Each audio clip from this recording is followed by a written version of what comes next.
최근 들어 우리가 살고 있는 이 지구촌에서 일어나고 있는 여러 가지 이 상황들을 보게 되면은 장래가 그렇게 밝지만은 않는 것 같습니다.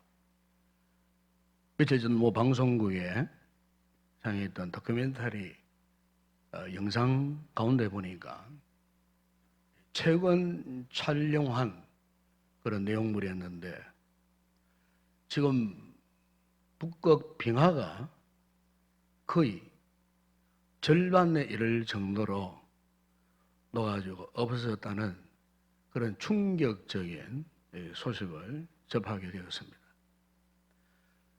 어떤 자연과학자의 말에 의하면은 지금까지 2만 년 동안 한 번도 이 북극의 빙하가 녹아본 적이 없었다는 것입니다. 그런데 최근에 와서 아주 급속도로 빙하가 녹아버리고 있다는 겁니다.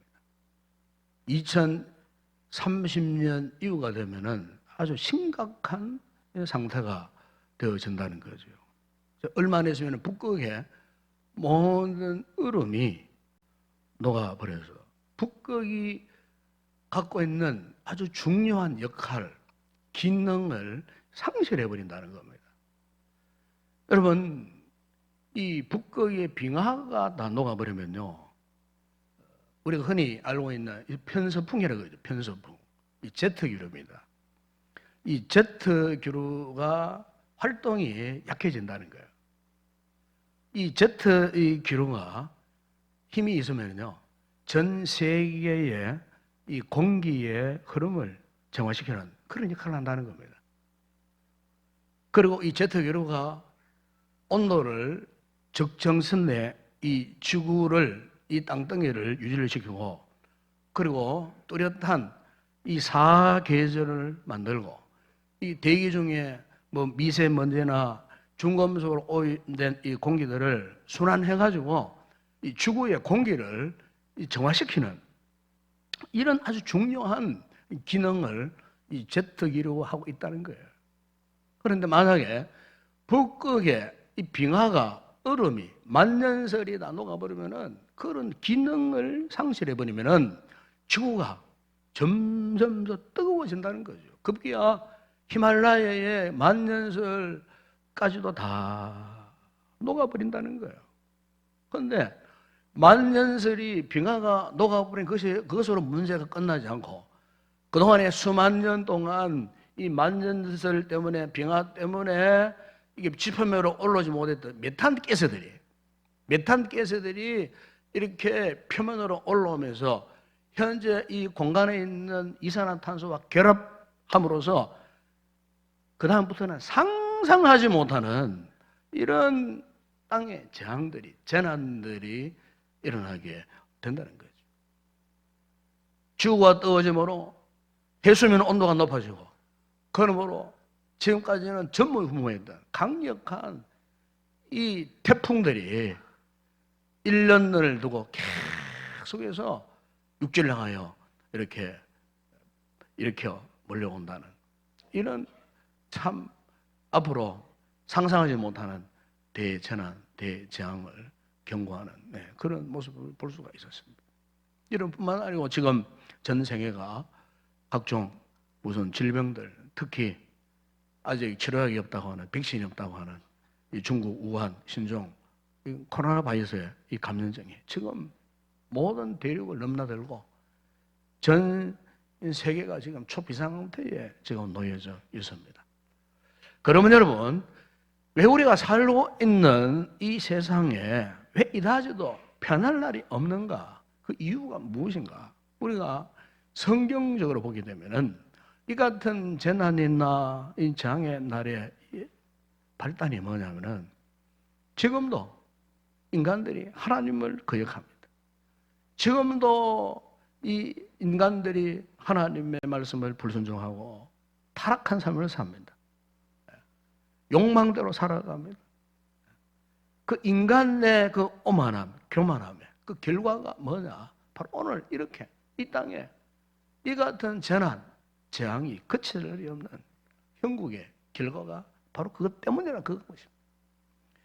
여러분, 그렇기 때문에 오늘 우리 성도들도 반드시 꼭 인정해야 할 사실이 있습니다.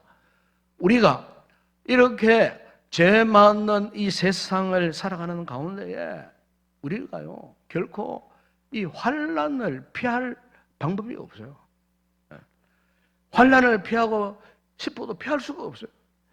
심지어 우리가 아무리 믿음으로 살고 경건한 하나님의 백성들로 살아간다 할지라도 이 같은 고난, 이 땅에서 이 같은 환난을 피해 살아갈 사람 우리 가운데 아무도 없어요. 이것을 우리 현실적으로 인정하고 받아들여야 하는 것이죠. 왜냐하면 성경에도 보게 되면 이미 사도행전 14장 22절에 보면은 우리가 하나님 나라에 들어가려면 많은 환난을 겪어야 할 것이에요. 여기 환난은 꼭 예수 믿음으로 당하는 환난, 핍박 그것만을 말하는 게 아니에요. 이 땅에 살아가운데 믿는 사람이든 믿지 않는 사람이든 총체적인 이런 환난들이 항상 있다는 거예요. 이 땅에 살아가는 동안에.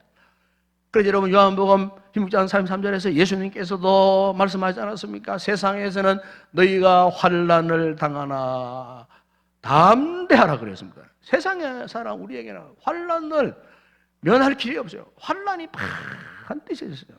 그러면 여러분 오늘 우리가 만나는 이 환난의 문제 어차피 피할 수 없는 환난이라면은 그러면은 이 환난이 우리 하나님의 자녀, 하나님의 이 백성들에게 어떤 의미가 있는가 이것을 우리가 한번 깊이 생각해 볼 수가 있어야 돼요. 즉 다시 말하면은 우리가 만나는 모든 세상적인 모든 환난 가운데는요 반드시 하나님의 섭리가 거기에 개입되어 있습니다. 무슨 말이냐면은 우리가 당하는 환난을 동반하는 여러 가지의 수많은 고통들, 시련들 다 이것은요 알고 보면요 하나님이 우리를 위하여 사용하시는 놀라운 도구들이라 하는 거예요. 역설적인 말씀이 되겠습니다만은 알고 보니까 오늘 우리가 만나는 절망, 환난, 고통, 아픔, 두려움, 공포 이 모든 상황들을 통하고 여러분 우리 인간의 한계를 우리가 스스로 깨닫게 되는 거예요. 우리가 얼마나 연약한 존재인가. 에? 교만하고 오만하고 완악한 마음을 깨트리는 깨어지는 그 방법 가운데 하나가 창작의 인간의 무력함을 깨달을 때 그게 가능한 거예요. 바로 그 자리에서 눈을 들고 하늘을 바라볼 수 있는 거예요. 예? 그러므로 여러분 오늘 우리는 믿음으로 우리가 만난 이 환난을 재해석할 수 있기를 주의 이름으로 축원합니다. 그게 뭐냐면은 바로 환난은 하나님께서 우리를 다 가깝게 친근하게 하나님께서 우리 곁에 바짝 가까이 다가오시는 그 순간 또한 우리가 하나님께 다 가까이 바짝 붙어 서게 하시려는 하나님의 그 은총의 도구라는 거예요. 사실 우리가 여러분 하나님 앞에 참 뜨겁게 절실하게 기도하고 예배드리는 때가 언제입니까? 잘 살고 건강하고 편안하고 돈 잘 벌고 만사 형통할 때 여러분 우리가 하나님 앞에 정말 절실하게 매달리고 눈물 흘리고 기도하고 그걸 기도했습니까? 그렇게 예배 드렸습니까? 아니에요. 잘 되면 잘 될수록 우리는 점점 하나님과 멀어졌어요. 형통하면 형통할수록 점점 우리는 타락한 삶을 살았어요. 마치 하나님과 관계없는 자체를 그렇게 살았다고 말이에요. 그런데 보세요. 우리 경험이 있잖아요. 여러분 개인적으로 가정적으로 힘들고 어렵고 시련의 기나긴 밤을 지날 때에 눈물 골짜기를 통행할 때에 우리 마음이 무너져 내리고 마치 세상에 홀로 던져진 것처럼 느껴졌을 때에 아무것도 선택할 수 없고 심한 고통으로 실험조차 할 수 없을 바로 그때에 우리는 진정으로 우리 마음을 쏟아붓고 하나님 앞에 절절한 부르짖음의 기도를 할 수가 있었고 바로 그런 때에 예배가 얼마나 중요한가. 뜨거운 예배를 드렸던 그때, 여러분, 그래서 환난은요 하나님의 은총의 도구예요.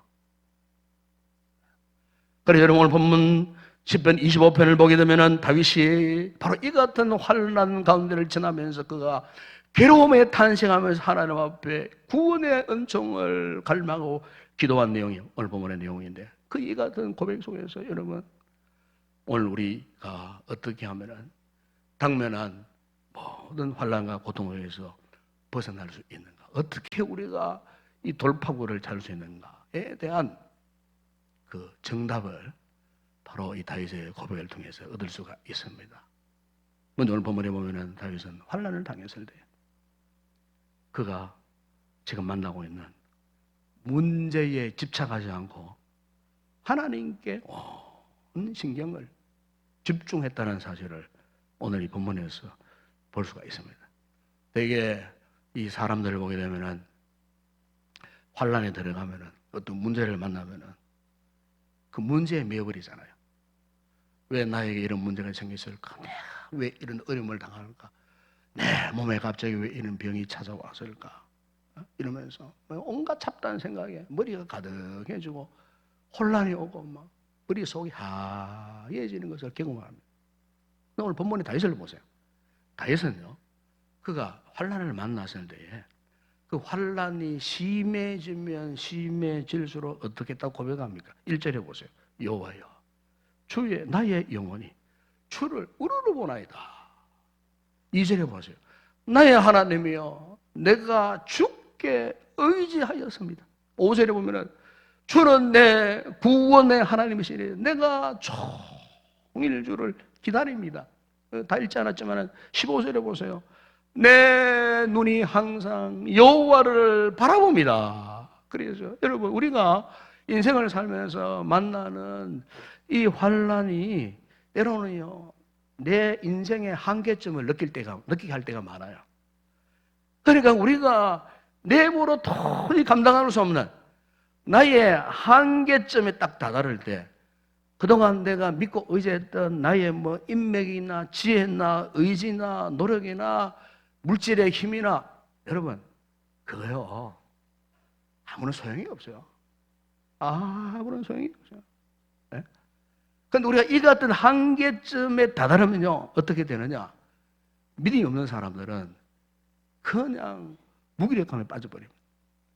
그리고 깊은 절망감 속에 차, 그 절망 속에서 자신을 비하하고 자책하면서 누군가를 원망하고 불평하며, 한마디로 믿음이 없는 사람들은 돌이킬 수 없는 그런 상황 속에 빠져 들어가는 거예요. 예. 그러나 우리가 믿음으로 이 모든 환난, 고통, 두려움, 이 모든 상황들을 믿음으로 우리가 가슴에 품게 되면은요 놀라운 깨달음이 와요. 그게 뭐냐면은 바로 그 같은 한계점이야말로 하나님의 이 놀라운 지혜, 그분이 갖고 계시는 영적인 놀라운 자원을 경험하게 되는 거예요. 예? 이전에 내 힘으로 무엇을 해결하고 내가 가지고 있는 모든 자원을 다 동원하여 내가 원하는 방법으로 내 수단으로 이렇게 해서 내가 참 성공적인 인생이야, 무슨 일에도 잘 되고 만사 형통하고 정말 그럴 때가 있었지만은, 그러나 여러분 환난을 당하고 정말 우리의 한계점에 다 떨어지게 되면요 그런 것들이 눈에 안 들어와요. 정말 우리가 인생의 깊은 자락에 떨어져 보세요. 그러면요 오늘 우리에게 믿음이 있다면요 반드시 하나님만을 찾습니다. 예.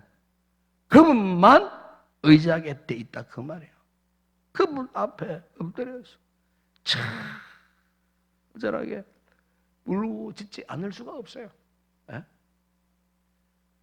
그런데 그 환난을 통해서 하나님께서 나에게 그분을 인식할 수 있는 영적인 은혜를 주시는 거예요. 환난을 통해서 우리의 예배가 다 진지하게 하시고, 그 환난을 통해서 내 기도가 다 간절하게 하시고 그 환난을 통하여서 내 오만하고 교만의 모습이 낮아져서 하나님 앞에 겸손히 엎드리게 하는 이런 놀라운 은혜.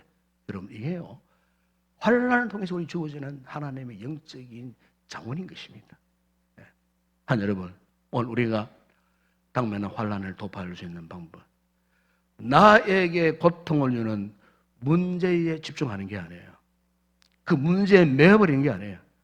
오히려 우리는 그 환난 가운데에 하나님을 바라봐야 할 줄로 믿습니다. 그분께 나가야 하는 겁니다. 그분을 전적으로 의지해야 하는 것입니다. 종종 한방병원에 가보면은 그 한방 요법 가운데요, 아픈 부위가 있잖아요. 근데 아픈 부위가 있는데 예를 들면은 오른쪽 어깨가 아파요. 그런데 오른쪽 어깨를 치료한 게 아니에요. 오히려 반대죠. 왼편 어깨를 치료해요. 뜸을 뜨고 뭐 전기 충격을 주고 막 이렇게 막 해요. 아무래도 아시겠지만은 충격을 받아서 몸에 이 의혈이 시커멓게 돌아다녀요. 돌아다니는데 의혈이 있다고 해서 의혈이 있는 그 부분을 막 침을 주고 하는 거 아니더라고요. 오히려 정반대 부분을 정기협으로 충격을 주고 치료를 하고 뜸을 치고 하니까 나중에 이 의혈이요 점차 이렇게 사라져 버리더라는 거예요. 네. 여러분, 오늘 우리가 환난을 만났을 때에 그 환난의 고통이나 아픔만을 묵상하면은요, 거기서 벗어나지를 못해요. 오늘 우리 성도들은 비록 환난이지만은 고통 속에 있지만은 지금 전 세계적으로 사회적으로 이 무서운 전염병이 창궐해가지고 우리에게 그야말로 두렵게 하지만은 여기에 매여버리면 안 된다는 거예요. 여기에 매여가지고 아이고 사람들 많이 모이는 집회에 가지 말라더라. 주일 예배도 빠져버리고 기도자도 빠져버리고. 예? 여러분, 그렇게 하는 것이 아니에요. 오히려 우리는 이런 상황 속에 있다 할지라도 우리는 하나님을 묵상하는 일에 집중을 해야 돼요. 그분을 만난 일에, 그분께 기도하는 일에, 그분을 의지하는 이 신앙의 이 삶에 더욱더 성실하고 충실한 삶을 살아가야 할 줄로 믿습니다. 그래야 돌파가 모이는 거예요. 그래야. 여러분, 그래서 여러분 잠언 3장 1절에 보시면은 너는 범사에 그를 인정하라. 그래야면 내 길을 지도하시리라 그랬어요. 중요한 것은 하나님을 하나님으로 인정하는 자세요. 어떤 환난 위기 상황에 놓여서도 하나님을 인정하면 돌파가 보입니다.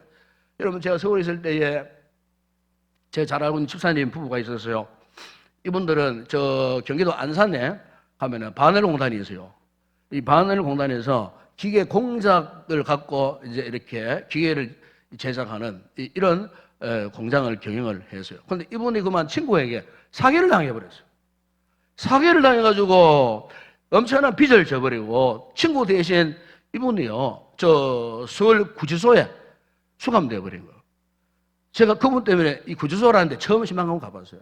그 가보니까 요만한 공간에 밀폐된 공간에 이 플라스틱 구멍을 뚫어놓고 대화할 수 있는 그런 구멍이 하나 있는데 딱 5분 대화. 벨이 빼르르 울리는데 수십 명의 사람들이 요만한 방에 수르르 저도 그 방에 들어갔어요. 딱 들어가니까 그 남자사님이 거기에 나와 계시더라고. 계시는데 이번에요 처음에는요 친구에게 사기당한 그 마음 심정을 표현을 하는데요 심장이 터질 것 같아요. 혈압이 오르고 수면 장애가 일어나고 밤새 잠을 자지 못하는 고통 속에 놓여 있었다. 그러면서도 그 마음에 분노, 억울함. 하루는 이 같은 상태에서 이분이 그 구치소에나 이제 감옥에 가면은요 성경책이 비치되어 있습니다. 옆에 성경책이 있다면 성경책. 너무나 답답한 나머지 이 성경책을 발견하고서는 자신이 평생 예수 믿었지만은 한 번도 성경을 제대로 읽어보지 못한 처지에서 너무 답답하니까 말씀을 펴서 읽기 시작한 거예요. 그런데 이분이 구치소에서요 성경 전독을 하셨어요. 그런데 더 중요한 것은 이 성경을 읽는데 너무너무 은혜가 임하는 거예요. 성경을 읽는데 그동안 자신이 억울하게 처해진 그 문제 속에서 분노했던 그 분노의 감정들이 사라지고 미워했던 친구의 마음이 사라지고 그러면서 그 대신에 하나님을 바라보는, 하나님을 의지하는, 하나님의 은혜가 얼마나 중요한, 그러면서 자신의 지금까지 살아오면서 잘못 믿어왔던 것, 잘못 신앙생활을 했던 것, 이런 것들이 정난하게 조명되어지면서 그 구치소 안에서요, 눈물로 회개하고, 하나님 앞에 눈물로 회개하고, 오히려 그 환란의 밤, 한밤중에서 오히려 그의 신앙이 완전히 새롭게 변화돼요. 하나님이 전격적으로 그 아담의 문제를 해결하시고 돌파구를 찾게 하셨던 그와 같은 간증 모습을 제가 볼 수가 있었습니다. 한 여러분, 오늘 본문의 다윗 역시 그러했습니다. 그는 너무나 억울하게 사울에게 미움을 받고 그 고위 관직에서 쫓겨났어요. 그리고 사울에게 이리저리 막 쫓겨다녔어요. 사람들의 관심에서 점점 멀어졌어요. 한때 그 인기가 하늘을 찌를 때 충천했는데 인기도 점점 사그러져 버렸어요. 집도 없이 광야에서 전전했어요. 아둘람 굴 속에서 살 수밖에 없는 정말 불쌍한 인생이 되고 말았어요. 그런데 더 괴로운 것은 잘 될 때는 그의 주변에 친구들이 많이 따랐어요. 그런데 그가 환난을 당하니까 그 친구들이 모두 다 등을 돌리고 배신해버렸어요. 여러분 시편 41편 9절에 보면 그가 이런 고백을 합니다. 내가 신뢰하여 내 떡을 나눠 먹던 나의 가까운 친구도 나를 대적하여 그의 발꿈치를 들은다이다. 시편 50편 12절에 3절에 보면 나를 책망하는 자는 원수가 아니라 원수일진데 내가 참았으리라. 나를 대하여 자기를 높이는 자는 나를 미워하는 자가 아니라 미워하는 자일진데 내가 그를 피하여 숨어서리라. 13절에 보면 그들이 누구냐? 너로다. 너가 누굽니까? 나의 동료, 나의 친구, 나의 가까운 친구로다. 사람이 돈 많고 편하게 잘 살 때는요, 친구들이 많이 붙어요. 속으면 안 되는 겁니다, 여러분. 잘 될 때 붙는 친구는 진짜 친구가 아니에요. 다윗처럼 환난을 당했을 때, 실패를 했을 때, 그때 나의 가까운 곳에 찾아와서 위로 한마디 해주는 그 사람이 진짜 친구요. 그런데 다윗에게 그런 친구가 없었다는 거예요. 여러분, 이것보다 뜻깊은 배신감이 어디 있겠습니까? 원통과 억울함이 어디 있겠습니까? 그렇다고 다윗이 그 친구들 찾아가가지고 멱살을 붙잡고 막 따지고 그랬습니까? 아니에요. 그런 환난의 밤, 억울한 시간에 그가 할 수 있었던 유일한 것은 뭐냐? 하나님을 묵상했다는 겁니다. 하나님을 바라보았다는 겁니다. 그분을 전적으로 의지했다는 것입니다. 사랑하는 여러분, 오늘 우리 또한 이 환난의 시간에 아마 여러분 개인적으로 가정적으로 참 요즘 사회적으로 국가적으로 세계적으로 정말 어렵고 힘들고 두렵고 이 고통스러운 시간을 지날 때 우리 믿음의 성도들이 우리 교회들이 해야 할 일이 뭐겠어요? 하나님을 바라보는 거예요. 그분을 의지하는 거예요. 그분께 기도하는 거예요. 예? 여러분 출애굽한 이스라엘 백성들이 갑자기 그들 앞에 금푸는 홍해바다 갈라졌을 때에 이 이스라엘 백성들이 모세의 명령을 따라 순종을 했습니다. 그리고 홍해를 바라보았습니다. 그 순간 하나님께서 어떠했습니까? 홍해를 마치 육지처럼 만들어버리셨어요. 예? 하나님을 전적으로 의지했던 이스라엘 백성들 앞에 하나님께서 이런 돌파구를 열어주신 거예요. 여러분, 우리도 마찬가지예요. 여러분, 개인적인 환난을 당하는 분들이 있습니까? 어떤 시련의 고통을 당하는 분들이 있습니까? 여러분, 다른 것 의지하면 안 돼요. 하나님을 전적으로 바라봐야 할 줄로 믿습니다. 그분을 전적으로 의지하세요. 그러면 거기에 돌파구가 열려지는 거예요. 다윗이 이런 사람이었어요. 여러분을 보면 또한 다윗이 이런 상황 가운데 우리 도전 주는 말씀이 하나 있는데 그 환난 가운데서 하나님 앞에 길을 가르쳐 달라고 기도했다는 사실입니다. 여러분 4절에 보세요. 여호와여 주의 도를 내게 보이시고 주의 길을 내게 가르치소서. 그래서 여러분, 오늘 우리 하나님의 백성들에게 있어서 가장 필요한 것은요, 우리가 어떤 위기 상황, 어떤 어려운 상황에 놓여졌다고 할지라도 우선적으로 해야 할 일은요, 먼저 하나님 앞에 기도하고 결정해야 돼요. 우리 성도들이 하나님의 음성을 듣는 연습 중에 가장 중요한 것이 하나가 있어요. 그게 뭐냐면은, 지극히 작고 사소한 일일지라도 평소에 여러분들이 무슨 평범한 일일지라도 제일 먼저 기도하고 결정하셔야 돼요. 그런데 성도들 가운데 대개는 이런 분들이 많아요. 먼저 결정해놓고 사람 인맥 줄 다 세워놓고 돈 다 뿌려놓고 자기 수당 방법 다 깔아놓고 그 다음에 하나님 앞에 기도합니다. 잘 되게 해주세요. 형통하게 해주세요. 완전히 잘못된 거예요. 사람 만나기 전에 내 방법 우선하기 전에 제일 먼저 우리가 해야 할 일은요, 그분께 기도하셔야 돼요. 그분께 먼저 기도하고 결정하고 그 다음 기도가 뭔 줄 아십니까? 하나님, 나에게 길을 열어 주시옵소서. 아멘. 하나님의 응답이 그렇게 온다는 거예요. 우리는 그걸 몰라요. 자기가 딱 결정해놓고 자기 마음대로 결정해놓고 그 다음에 길 열어주세요. 여러분, 완전히 잘못된 기도요. 자녀 교육, 자녀 진로 문제도 마찬가지요. 먼저 제일 중요한 것은 하나님 앞에 기도하고, 하나님 길 열어주세요. 그렇게 하는 게 맞다 그 말이에요. 여러분, 다윗이 골리앗을 쓰러뜨리고 이스라엘을 영으로 부상했을 때에 여러분 그 주변에 보세요. 그를 시기하고 질시하던 사람이 사울 한 사람뿐이었겠습니까, 여러분? 사울과 동조하는 그 세력들이 한일같이, 아까 얘기했잖아요. 그 친구들도, 그 절제의 친구들도 이 다윗을 저랑하고 비난하고 비판을 했어요. 예? 그렇기 때문에 이 다윗이 광야에 죽게 다닐 때에, 예?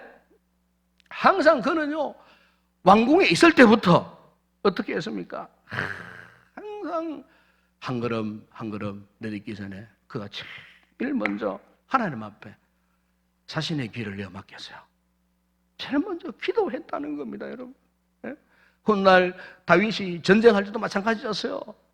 그냥 자신에게 군사력에 대해서 무작정 그냥 칼 들고 싸우라는 거 아니에요. 제일 먼저 한 일이 뭡니까? 하나님, 저 블레셋을 칠까요 말까요? 올라갈까요 올라가지 말까요? 다윗이요, 제일 먼저 하나님 앞에 그렇게 기도했어요. 하나님, 그래 올라가라. 올라가서요. 여러분, 성경에 그렇게 기록되어 있어요. 여러분, 오늘 우리 성도에 있어서 정말 중요한 부분이 이 부분이에요.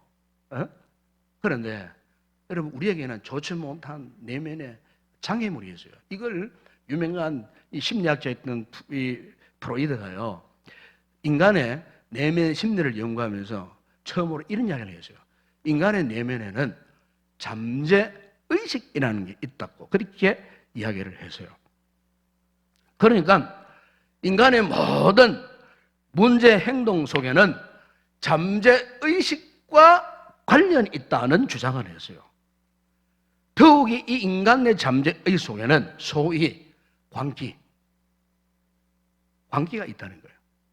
그리고 그 광기가 잠재의식에서 튀어나올 때 갑자기 사람을 해치고 무슨 죄를 짓고 간음을 하고 분노를 쏟아붓고, 어떤 사람은 이 잠재의식 광기가 발동할 때 돈의 노예가 되고 정욕의 노예가 되고 미쳐버린다 그 말이에요. 어떤 사람은 이 광기가 발달하면은 인기에 막 집착해 하고 미쳐버립니다. 권력에 미쳐서 삽니다. 그래서 스스로 파멸을 당한다는 거예요. 그래서 여러분, 우리가 이 다윗의 생애를 보면은 다윗을 계속해서 추적해오던 그 사울 왕을 보세요. 한마디로 말하면은 이 사울 왕은 광기에 점령을 당해버린 사람이에요. 성경에는 악신이 들었다 하지만은 사실은 그것은요, 악신이라기보다도 사울의 광기요, 광기가 발단이 된 거예요. 여러분, 제가 지난 금요 기도회 때에 우리 성도들에게 보여드린 지금 중국 대륙에서 일어나고 있는 이 중국 이 국가주석인 이 시진핑이가 지금 중국 교회에 대한 이 박해한 동영상을 제가 보여드리는 게, 제가 이 캡처해서 사진으로 캡처했습니다만은, 거기 보면은 제가 이제 어제 오전에 중국 우한 사랑의 이 교회에서 사역하는 우리 한국의 주기철 박예숙 선교사님이 사역하는 그 중국 우한 형제들 위한 이 중보 기도 요청이 카톡으로 날라왔어요. 그래서 카톡에 있는 내용을 갖다가 제가 뽑아서 프린트를 내보니까 A4 용지에 2페이지가 될 정도로 아주 중보 기도를 절절하게 중국 우한 사랑교회 성도들 가운데에 지금 감염되어 있는 성도 이름을 언급하면서 기도해달라는 이런 내용이었습니다. 그분의 중보기도 내용에 보니까 작년 2019년도에 우한이 종교정책 시범지로 지정되었다고 합니다. 그래서 이 시진핑이가 우한 지역의 교회를 엄청나게 비판을 했는데, 그 우한에 그 지하교회들이 있었는데 그 지하교회 48개가 고발당해갖고 지하교회들이 다 강제 폐쇄당해버렸어요. 네. 여러분, 재작년 2018년도 말에는요, 중국 내륙에 있는 그 모든 선교사님들 단체로 다 추방되어 버렸어요. 네. 이번에 우리가 당일성에 갈 저 연해주에 이미 그 러시아에 중국 선교사 2,000여 명이 쫓겨나와 있어요, 지금. 네. 그리고 중국 대륙의 전체 예배당 파괴, 모든 성경책 불태우고, 예배당 첨탑에 있는 십자가 불태우고 끄집어 내리고, 예배당마다 CCTV 설치해서 감시 감독하고, 중국 국기와 모태똥, 시진핑 초상화 강단 앞쪽에 이렇게 붙이도록 하고, 예배 시간에, 광고 시간에 정부 선전 시간 반드시 넣어야 되고, 찬송 부르면 안 되고, 집회를 봉쇄하고, 교회 지도자들을 체포, 감옥에 집어넣어버려요.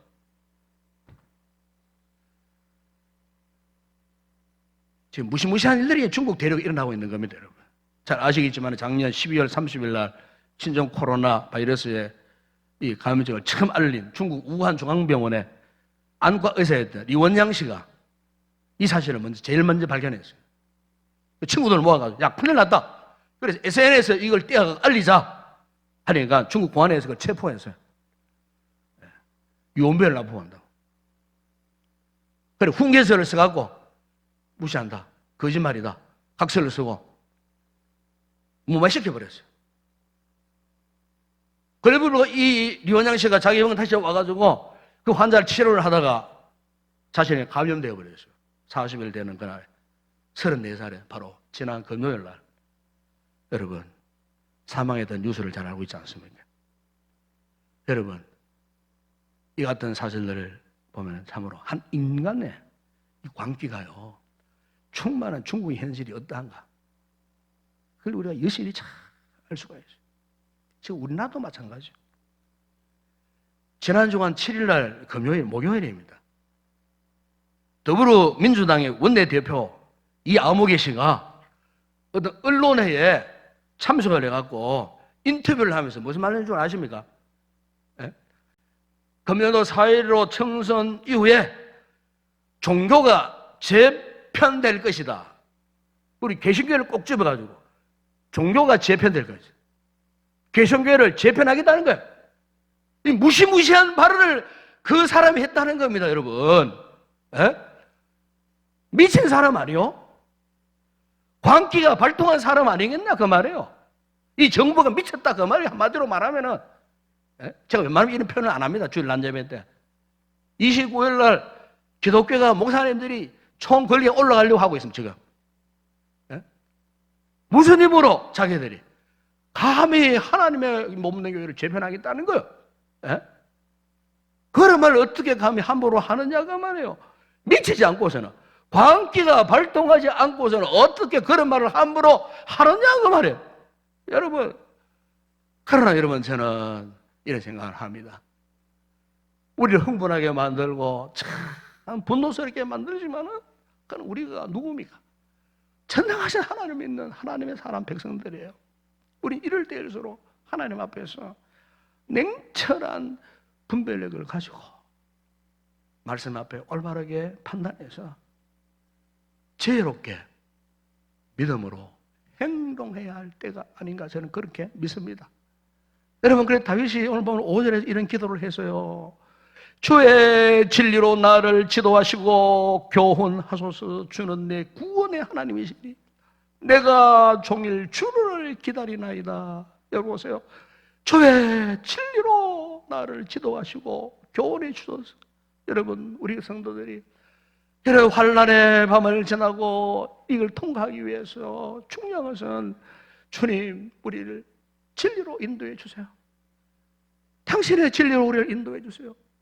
우리를 어디로 가야 할 길 알 수 없지만 하나님께서 진리의 길로 우리를 인도해 달라고 우리 성도들이 하나님 앞에 그렇게 기도해야 할 때인 줄로 믿습니다. 마지막 한 말씀 더 묵상한다면 다윗은 오늘 우리에게 새로운 또 하나 도전을 주는데, 그것은 이 같은 환난 가운데서요 자신을 성찰하는 기도를 했다는 사실이에요. 여러분 7절에 보세요. 여호와여, 내 젊은 시절의 죄와 허물을 기억하지 마시고 주의 인자심을 따라 주께서 나를 기억하시되 주의 선하심으로 하옵소서. 여러분 여기 보시면 다윗은 환난 중에 있을 때에 하나님께 자신의 죄를 용서해 주소서, 그런 기도를 했어요. 되게 사람들 보게 되면은 환난을 당하잖아요.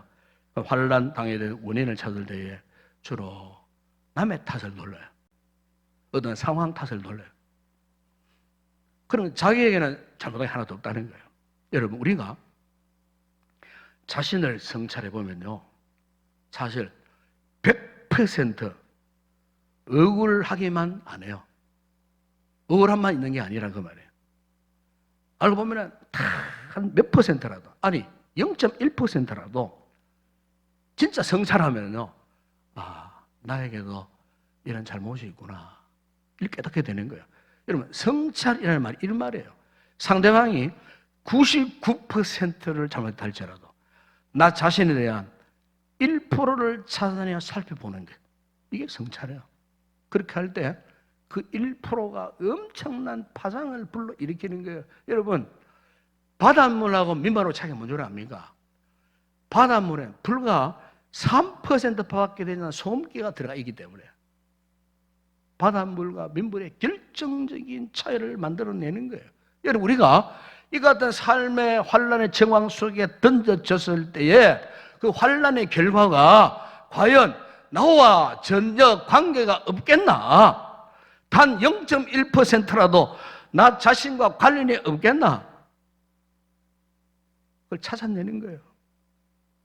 영적으로 깨있는 성도는 이 환난의 시대에 하나님, 우리가 하나님을 하나님으로 제대로 인정하지 못했습니다. 우리가 신앙생활을 제대로 하지 못했습니다. 사명 감당하는 삶을 살지 못했습니다. 우리가 방종하며 내 마음대로 살았습니다. 돈 버는 일만 심취해서 내가 살았습니다. 말씀과 상관없는 삶을 살았습니다. 바로 우리의 죄 때문에, 바로 나 때문에 지금 이 세계가, 이 세상이 이렇게 어려워졌습니다. 네? 이게 여러분, 우리가 하나님 앞에서 환난 속에서 진정으로 성찰해야 할 믿음의 태도인 것입니다. 다윗은 11절에서 그래서 고백을 합니다. 여호와여, 나의 죄악이 크오니 주의 이름으로 말미암아 사하소서.